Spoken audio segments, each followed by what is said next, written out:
So you say, Eric, I have been watching your channel for a while now, or I just found it in some random search. It was just suggested to me. But you want to make music income. You want to make money with your music. It's in the channel name. Anyone here that's watching right now want to make music at home all day, just sit around and just make music all day and do that for your only income? I see that hand. I see that hand. I see that like. Yes, you there. You, if you're listening to this in your car in a podcast, put your hands back on the wheel. You can lower your hands now. Well, I have wanted and do want and still want to make all my money from music. I want to sit in this very spot, in this room, working on music all day, and I do. And I have a pretty good idea why you are not making music income if you want to.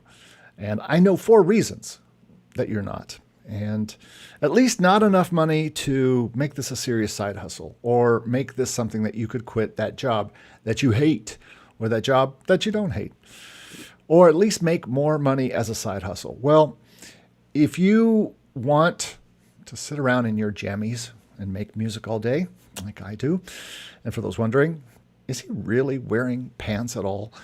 Well, the point is not about my pants. The point is, before I did this video today, and after I get done doing this live today, I'm going to be doing stuff that's music related, making actual music, creating actual new music, all of which pay my bills every week. And I do nothing else other than this job, except maybe, go to Disney or go work out or something.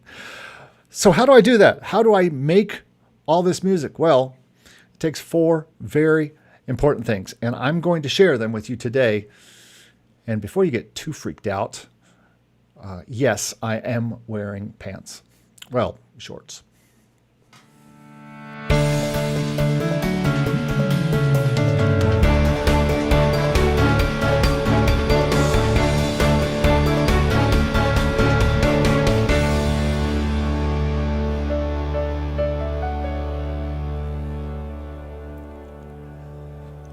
Well, welcome to the Make Music Income podcast. My name is Eric Copeland, and on this show that we do live every week here on Zoom on Fridays, usually I talk about the constantly changing world of music income and all the ways that you could do it.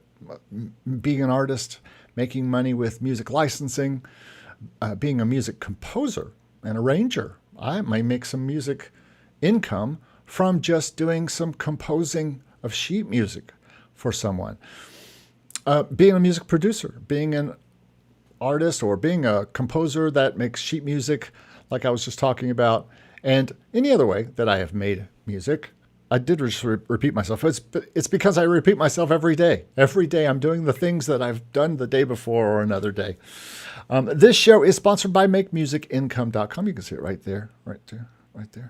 You can find all our free stuff there if you want to get some free ebooks or start some courses for free just to see how my teaching style is and if you could learn anything there. But there's lots of free stuff there. And then you can also get involved with my one-on-one coaching. Best way to see that is to just go to MakeMusicIncome.com/free. And then you can also go and check out down below our new Positive Spin Partners Program. This is something I'll talk about later, but this is where I work directly with you on music specifically for sync. Sometimes it's to work specifically for artists, but Positive Spin Songs is my sync licensing company, and all the music that I do there is specifically to be used behind some kind of media. So if you're interested, you need help, if you need someone to work with, especially after you watch this podcast today and said, okay, I'm in one of these places you're talking about, I need a partner. Well, get in touch by just going and emailing me, and you'll find that information down below as well. I want to first, before we get into the 4 things, I want to talk about my week. And the reason this ties in totally to the 4 reasons you're not making music income. And so it's very important that you watch this part right here, because what you're about to see, not many people see. This is behind the scenes to the extreme. This is how the sausage is made in a way. So I'm just going to share with you my to-do list. And people who see this tend to get overwhelmed. But and this is going back 2 weeks, all the way back to Monday before last. And it just gives you an idea down here. Every time I click, I use the Apple Notes program, which is free. And since I have an iPhone, an iPad, a MacBook, and my computer that I'm talking to right now, I can access those notes anywhere on any of those devices. I used to use Evernote, but I paid for that, and Notes is free. So duh. And Notes has gotten so powerful now that I just use this. But I really only use it for checklists and for just writing scripts. My script for today's show is on there. We are about right here, so I'll be coming back to that in a minute. I use it for a lot of things, but whenever I get a task done each day, I check mark it and I put it down. Now you can, if we go up to the today, you can see that there's all these things. Now I'm not going to get to all these things today, but you'll see that here's the live. Well, I'm going to go ahead and check mark this off because I'm doing it right now. Okay. So that will go to the bottom of Friday, which I've already made sure 2 releases. I've had 2 artists releasing singles today on Valentine's Day, and both doing many video clips, YouTube and Facebook, Instagram and TikTok. And I've just been going crazy this morning. Like I said, before this live even started, I was doing music work that makes me music income from someone. So that's what was happening. But if we go back, you can see that every day I've gotten a certain amount of things done. So there are some personal things in here, of course, because you have to put those things down. But there are different things I'm sending to the libraries. I had lunch with Jim. Jim, if you're watching, hey, and thanks for lunch. And I have lots of different things here that I'm doing and that I do. And every day I get a certain amount done. I don't get all of this done. And whatever I don't get done on this list goes to the next day. And so this is one way that I get everything done. But you can see it's been a lot about, you see stems. It's all been about stems for an album that I had accepted to a library, and I've had to get that done this week. So that is really how it works and how I keep up with everything that I do. People ask me all the time, how in the world do you keep up with 12 to 20 clients plus and including artists, including composers, including players? How do you keep up with all of that, plus do all of your own music, plus do this YouTube channel, plus? Well, it's very, very organized. I go through my email and I go through my to-do list. And every night, a lot of times at night, what I'm doing is just organizing for the next day. So when I get up, I know what I have to be doing.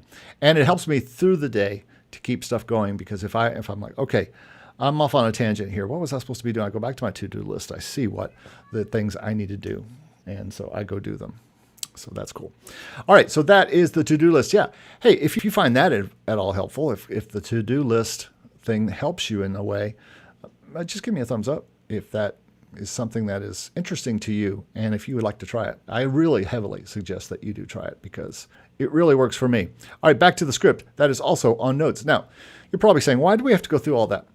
I want the 4 ways to make music income, or the 4 ways I'm not making music income. My friends, this is the way. This is the way. This is the way that I do this. And this is why a lot of people aren't, is because you have to be organized. And all the things you just saw on that list, that's the ways that I make music income. And that I make it on a scale that lets me pay all my bills with it. So without further ballyhoo here, let's get to the reasons why you're not making music income. So let's start with reason number 1, that you're not making music income. You're not making music. I know this seems so basic, but you're just not making any. If you are, you're playing around in it. Maybe you're watching this video going, okay, how do I make music income? Well, first thing you got to do is make music. And most of you saying, well, I make music. Well, do you make music all the time? I mean, do you make music that you're recording and that you are preparing for use in things? And you know who you are. And guess what? I've been guilty of this myself. I go times without not making music. If this is you, let me know in the chat that, yes, I am someone who wants to make music income. I want to get into licensing. I want to be an artist and get on Spotify. I'm just not doing it. And I don't know why. It's simple and it feels silly to even say, but we can be not doing music, even though it's one of the main things we want to do, because maybe you're doing other hobbies. Maybe you have other hobbies that you do. Maybe you're playing video games all the time and you could be making music during that time, but you're not. Maybe you're watching YouTube videos or listening to podcasts. Okay, sorry, that's a little meta, but I literally have people who email me all the time and they set up Zoom sessions. And when I ask them what they have done musically and can I hear what they're doing so I can give some feedback, they don't really have anything, or they don't have much. They have a song or two or three. And yet they want to know how they're going to get into music licensing. They want to know how to make sheet music. They want to know how to put it on streaming and make music income with it. I'm like, make music income with what? You have to be making music to start to get to where I am, or to where others are that you know or you see on YouTube or whatever. And I mean, you have to make a lot of it, and you have to do it every day, and you have to be passionate about it. I will tell you this, if you're not passionate about music, if it's just a thing, if you're looking at this video to say, oh, maybe I could just make some music and make some money, and like the stupid ads on your phone that said, all you got to do is play solitaire all day long and you can make money. And some people probably think of this as the same. I can make music all day long and make money? How do I do that? Well, it's not quite that simple, obviously.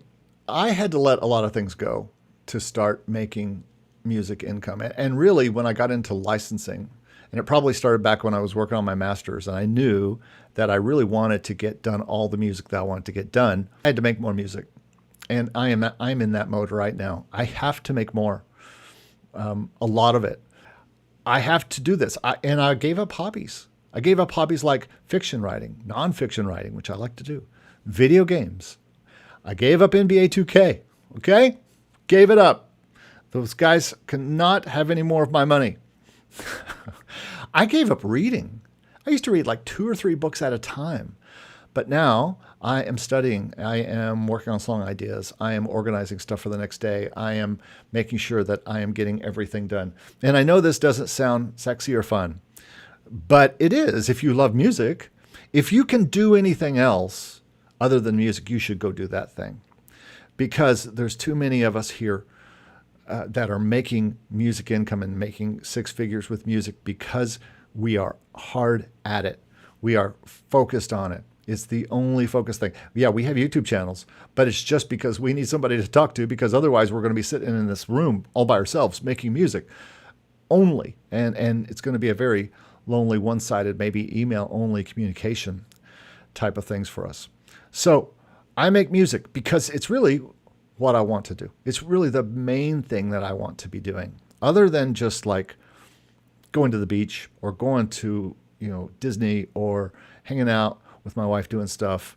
But we have to keep busy doing something. If I'm going to be busy doing something, I want to be busy doing the thing that I love to do, which is creating melodies and creating songs and working on them and producing and listening back to it and then monetizing it. And I want to make music even more than YouTube. Sorry, if you're one of the people following me on this video, you might think, he must really love YouTube. I do love YouTube. That's why I do a live hour every week and chop it up. Not like, hey, we're going to chop it up. I chop up the podcast into smaller bite-sized videos to air. And that's about all I have time to do because I want music more. I want to make music more than I do. I watched a Mary Spender video. If you don't know who Mary Spender is, she's another YouTuber and she's really good. She's from England. But she is a YouTuber. I mean, and even in her video I watched last night, she feels like that she walks a line too much between making music and doing YouTube. I do not walk a line between doing too much music and doing YouTube. I do YouTube once a week. You're watching it right now. And then the rest of the time, I might do some light editing to put out some smaller bits of this and put that out so people can see it. But otherwise, I am right here. I am working. I am making music. And that's the first thing that you have to do. Before you do any of your other hobbies, you have to be making music. Soundstock also says there is nothing wrong with just making music for yourself. Absolutely not. But you still got to make it. So I'm a cheerleader for making music. It's the first 2 words of my channel, make music. Aton says, I make lots of music, but you can almost say I don't make music because I do nothing with it. It collects digital dust on the hard drive. We're going to get to that in a minute. Now, reason number 2 you're not making music income is you're not making quality music. All right, so the first part's out of the way. I kicked your butt. I made you say, oh, I got to make some music this week. I got to just make time to make music. That's what I'm here for. Okay, so this one is not quite as easy as the first one. Making music is one thing.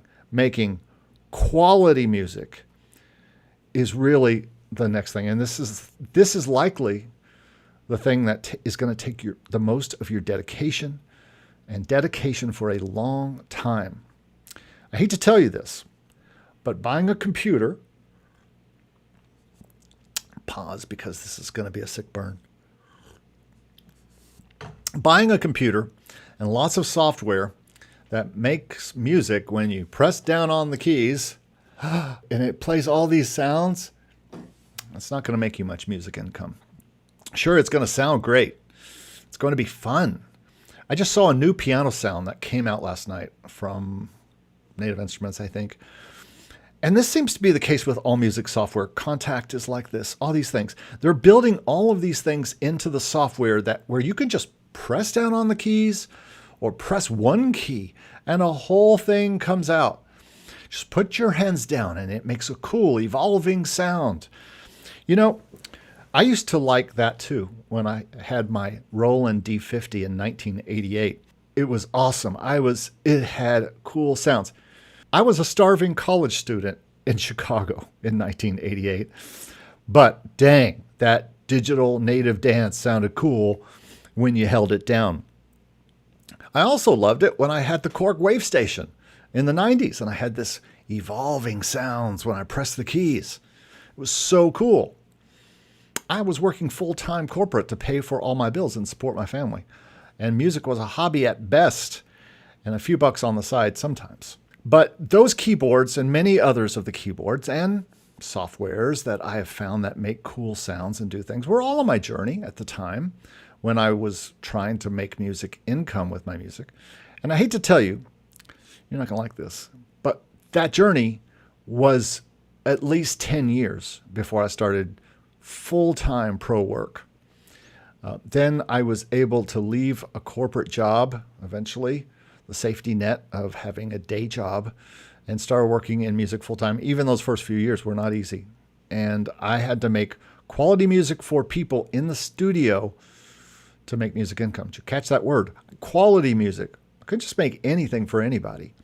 One of the problems with a lot of people today is they think being a producer is the answer. Well, if you can produce all day, but if it's not sounding good, better than what the person could make by themselves, it's not going to help you.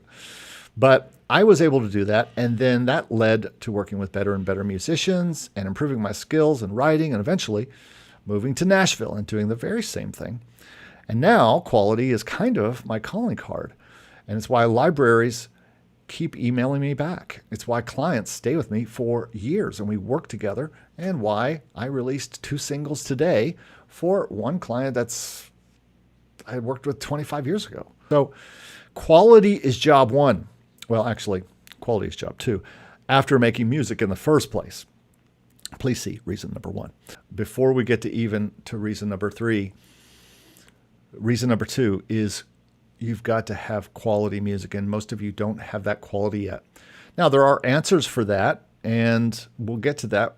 You know, I've already talked about it a little bit today, but that's why I have a partners program to help people kind of get from 0 to 60 very fast and get music that's quality. And to be honest with you, you know I have courses and you know I offer coaching, but I think this is the most important thing that I offer is one-on-one partners. I only have about 12 to 20 people that I work with. This is not a cattle call for 1,000 people. And many people that email, we go back and forth to make sure that we would be good partners and that it's worth it for them to work with me and pay me because it's a pay service because I'm going to be producing music for people. But it's not for everyone. But if you need to take that next step in quality, you might want to check out that information below. All right, let's head to number 3. Reason number 3 that you're not making music income or you're not making enough of it is because you're not getting the music out or you're not helping people with your music. And these could be the same. It's pretty much all serving people. Now, I say getting it out or helping people, but usually music comes down to selling and distribution or being of service to people or producing and helping other people or music libraries. That's all comes kind of under service. That all comes kind of under helping people have the music that they want or need. If you're an artist, well, you're going to be trying to serve an audience that likes the kind of music that you do. So you're going to be making music, making quality music, and then you're going to be getting it out to Spotify, Apple Music, all the places, YouTube videos, short videos. I just did a short video today and a long video. One of the artists today had a long YouTube video that they put out. Another artist, I put out a short video, and we'll put out many shorts over the next few days because of the single that came out today. So as an artist, you're going to be cranking out music and putting it out there, getting it out, getting it out, getting it out. And the more you get out, the better you do. Do you ever hear a new artist for the first time and you go to their Spotify and they have 1 song or 2 songs or 3 songs? And you're just so disappointed because you really love them and that second song isn't even like their first song. Or what if you hear a song by someone you really like? Turns out they've been an artist for 20 years or they've been an artist for 5 or 10 years, and they have tons of back catalog that's very similar to the music that you heard.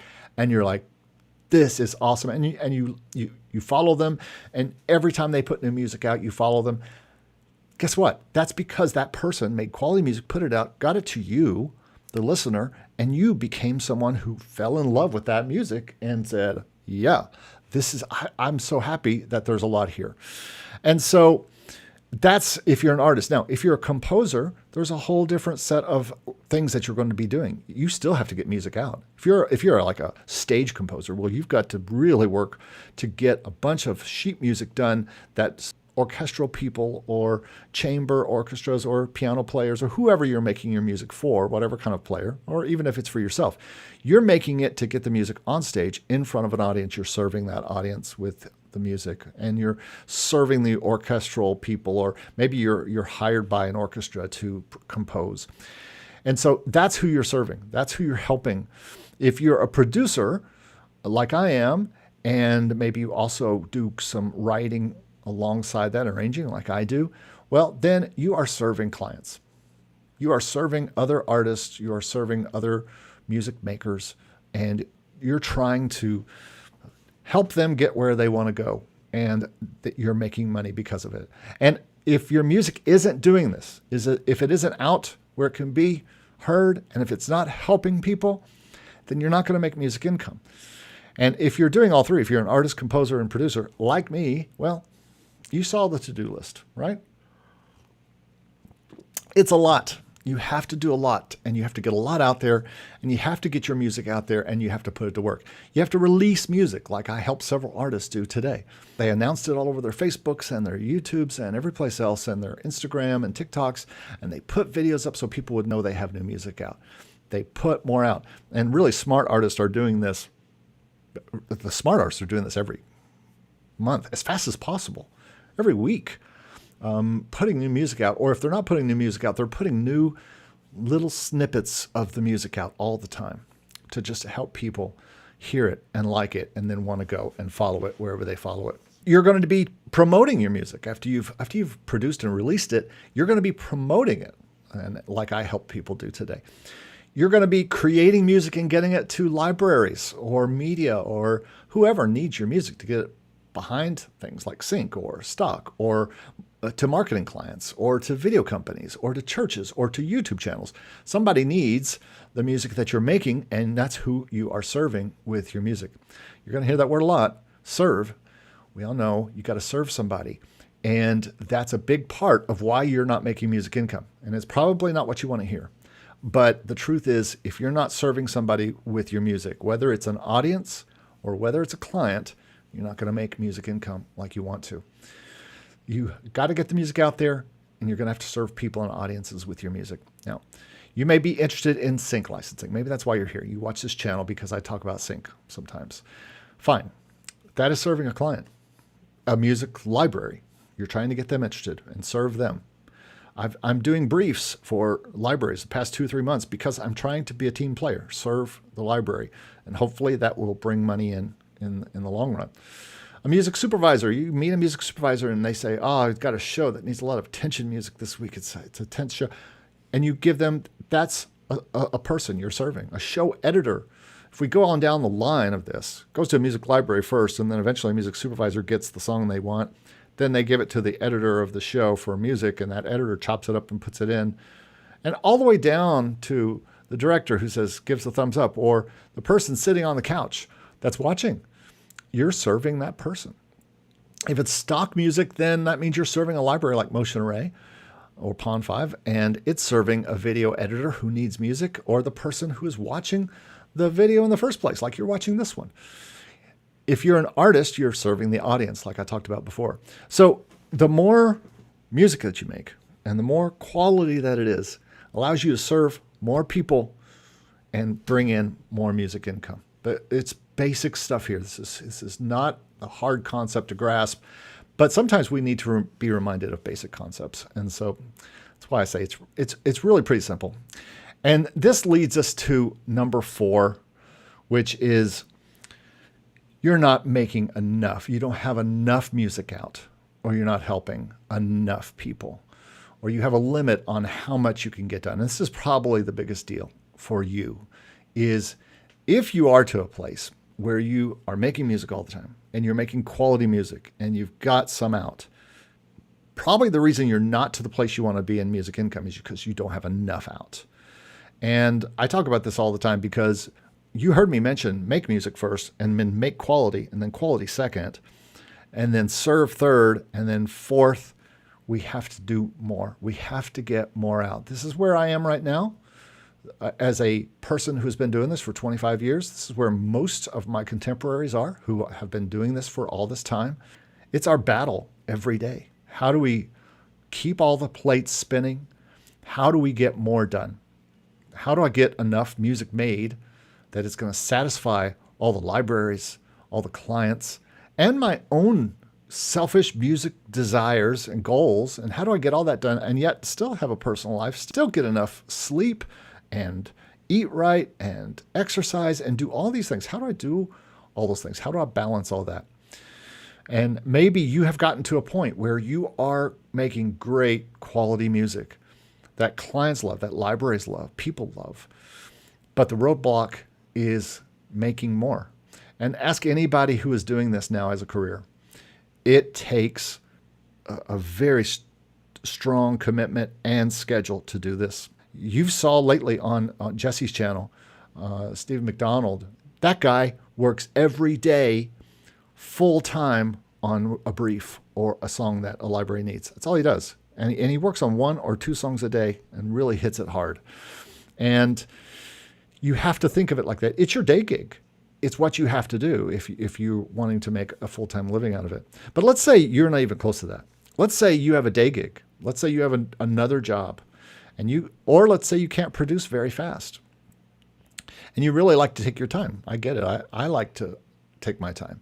That's why briefs are such a thorn in my side, not because I don't like making the music, but because I just really like to hang on until it's just right. And it's hard for me to do that and serve people fast enough. So, or I'm limited by how much money I have to spend on a project. And so I don't feel like I'm getting there.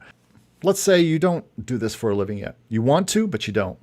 Well, then maybe what you need to do is really organize. Maybe you need to have a to-do list like this one, where there is just to-dos, and you're checking things off every day that you got things done. And every day you can see what you got done. It's the only way I get things done is by having my to-do list with me. And it's also the only reason I am able to put something together that is live, that is somewhat comprehensible, is because I'm looking at a script that I write. It's almost a checklist for this podcast. I do it the night before and get it ready. So the information is prepared. You have to be prepared. It just takes organization to get this much. This is where the list comes in. This is where, and see, I told you the list would come back into this. Setting aside time every day for music making, especially if you have another job. And maybe you need to set times. Maybe you literally need to write down from 10 to 11 a.m. I happen to have, let's just say you have the morning free. Well, let's say you get up at 8. From 8:30 to 9:30, I'm going to work on this song. From 9:30 to 10:30, I'm going to work on this song, and on and on. You can set up that way. Maybe you need to set times and just schedule harder. Maybe you need to do things like get my do everything checklist. If you're releasing music and you want to make sure you do everything. Again, it's another checklist. It's another checklist like my to-do list. It's another to-do list for making sure you've done everything with the song that you have. Let's say you're going out to, it's a non-exclusive song and you're going to release it to Spotify and you're going to put it in stock music and you're going to put it on these places. Well, then you need a checklist to make sure you do all those things. So let's wrap up these 4 reasons here. So let's say that you are trying to get stuff done. You want to get to a place where you make music income. If you are hungry, really hungry, or just need music to be your full-time income, want music to be your full-time income, it can. I'm here to tell you. Or let's just say you want to make more music income from it being a side hustle. That's fine too. I did that for years. It starts with these 4 simple steps. Make music. Make quality music. And those are 2 different things. Because like I said, everybody can get a DAW and throw some loops together in Logic and say, look what I made. That's not really what I'm talking about. That's making music. That's good. But making quality music is another step with more abilities that you gain, more working with others, better players, better engineers, better all the things. I'm not a believer that every single person watching this video can sit down with a DAW and make quality music for libraries today. I think some of you, and I am one of them, who I have done that, and some albums I do, I 100% do. And some albums I do probably 50-50. I do with at least one other person, just making sure that there's a depth to the quality. But it starts with these 4 simple steps, making quality music, and then after that, getting a ton out. It could and should take years for you to get to a place where you're making music and making quality music. Like I said, it took me 10 years to get from a pretty good semi-pro to a professional who could be paid hundreds of dollars a day, if not more, to produce music for people in the studio. And if you think, oh, Eric just got a DAW and music came out easily. Y'all, there weren't DAWs when I started doing music. Or if there were, we didn't call them DAWs, we called them sequencers because they didn't record music. You think, oh, well, Eric's been making money from working for people. It's got to be easy. I was just in Logic or Ableton or Fruity Loops, and I made some stuff. Did you really make it? Or is it some loops you dragged around that any 5-year-old can do now? Just one step away from AI music where you type in what you want and it spits it out. This is not what I'm talking about when I'm talking about quality music making. And then the other thing that just most people don't do is they don't put music out. You've got to put music out. If you're not putting music out, it's not going to make you any music income. And I know that, again, is not easy to hear. If you want more money, you have to serve more people, whether that's an audience or whether that's clients. You have to get more music out there. You have to pack more songs in music libraries, and you have to get more songs into the streaming services or play more gigs. It's common sense. If you just want to drag loops around all day or press on keys and hear evolving sounds, there's no problem with that. That's fine. Do it all day and enjoy yourself. But this is not going to make you music income. This is not going to pay all your bills, including rent, including all your house bills and your car payments and your groceries. It's not going to do that. That comes from making quality, honest to goodness music made by someone who has years invested in getting better and working with and for people who need your help and people that can help you. And I've helped people go from 0 to 60 in just a few months because it's what I do. They can go from an idea to a finished product that is ready for the marketplace. Now, they can do that because of my experience. I could name 20 people, 50 people that you could go to and they could do that for you. But that's because I know them. They're in this space and they all are super talented and have also put in their 20,000 or maybe 50,000 hours of work in this. And I only can do that for people because I've spent the last 30 years doing that for people, building resources, learning how to play and use all the synthesizers and software and everything. And I came from no software. You know, my dad brought home the first IBM PC in 1980, and I just started messing around with that thing until finally 20 years later, we were able to produce, finished music on it. That wasn't on an ADAT or something like that. I met and continue to meet and continue to work with new players, new engineers, new singers, and writing and producing thousands of songs. And Get doing this since the freaking 80s, maybe even the 70s, late 70s. So you see, this is not a get rich quick scheme, but you can do this too.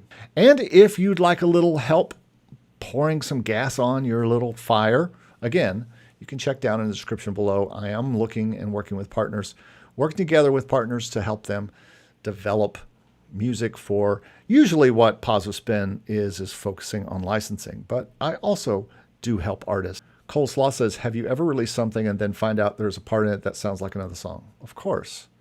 I had an album I just sent to a library, and they came back and said, all right, we've listened to this one song and it sounds exactly like another song, or it's too reminiscent of another song. And I think they meant more in the arrangement than the actual notes. He actually said, it's not the notes or the chords, but the arrangement sounds like it. Well, it should have been, because I used a reference. And this is one of the downsides of using a reference too closely.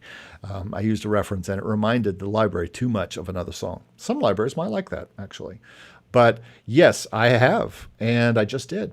And then I was not accepted into this particular library. Now I'm going to redo it, and it'll probably be accepted into something. So if there is a part, change the part and put it back out.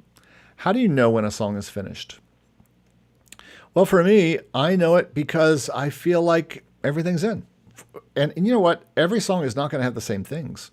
I have two different versions of a song I just got signed to a library. One is a New Orleans version, and one is a gospel version of all things. It sounds like a black church version of the song. I know it's done. Like the NOLA version was pretty easy because I knew I had a tuba on it already. I had a lot of percussion and hand clapping and all that kind of stuff. All I needed was some horns and some tambourine and some things. And I just go through a mental checklist in my mind. Have I done everything? Is everything in it? Am I enjoying it the way it is? Dude, it could be piano and vocal alone and be done. I think it's just, it's done when you're like, this is the emotion I want it to portray. It has everything in it. And I think it's pretty obvious for me as a producer when I listen and go, oh, this is missing bass. Where's the bass? There's no bass in this. Or it's synth bass and it needs real bass, or vice versa. Boneyar's in the house. It says, promotion is what I'm focusing on 100% right now. Planting seeds first, and let's see where it goes. Yeah, promotion gets back to reason number 3. You're not getting music out. Or you're not promoting it, or you're not getting it to the right place, or you're not serving someone, or you're not doing it enough, which is reason number 4. Are you not putting music out? Is it, who said it in the comments here a minute ago? Here it is. Eitan says, I make lots of music, but you can almost say I don't make music because I do nothing with it. It collects digital dust on my hard drive. This is probably going to become my new thumbnail for this video. Because this is exactly the thing. This is exactly the thing I'm talking about that people are not doing. It's not out. It's collecting digital dust on your hard drive. I did that for years until I found stock music and was able to put stuff that I had on my hard drive. I was like, why don't I just put this out? And it started making me money every month. So that's probably the best thing I can say about that. Barton says, Yes, not at the pace I'd like, though. Yeah, that's another one right there. Could be a great thumbnail for this video. Not at the pace I'd like. Travis says, mainly not making music enough. I tend to get some income and it boosts motivation, and then no sales for a while and drift off. I need to push myself for diligent consistency. And that is exactly right. It takes that consistency, that daily work. Now, I can't afford not to work on music. Literally cannot afford not to. If I don't do it, I don't get paid and I'm not able to pay my bills. Tony says quality is pretty subjective. I don't think so. I disagree with that. And here's why. I know what quality is. The only way you can say that is if you say, okay, I've got this 1970 song that's real scratchy and the production is kind of iffy, but a music library might say, oh, that's perfect for a scene, but not every music library would. And quality can be subjective. You can go to one library and they say your quality's not good enough for us, and go to another one and say it is. But I think I can pretty much listen and go, I always think quality can be improved. And I'm very picky about it, but I think it's one of the reasons why I make music income is because of my quality.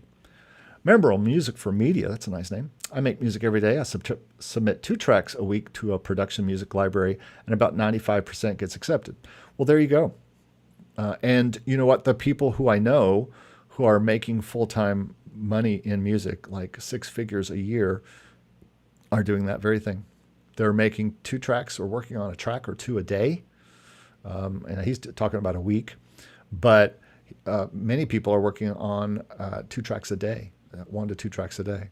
I sometimes could work on 10 tracks a day because I'm only doing a little piece of each.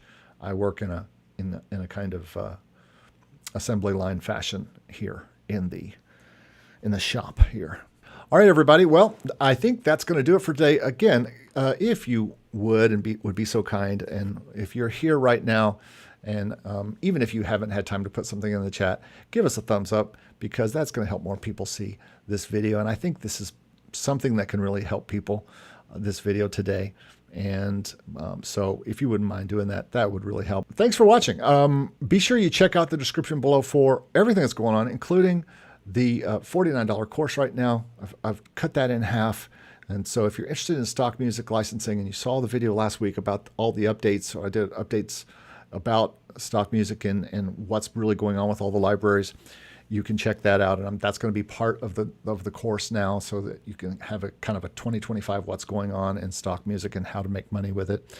Go check that out. If you're interested in one-on-one coaching, that's also below. And I have spots throughout every week that I do coaching with people on Zoom, and we can sit and talk about your music career. You can also find all of that at makemusicincome.com, or you can get free stuff at makemusicincome.com/free. And as usual, I hope you got some information or some tips today that will help you make the music you love to make, and then make music income.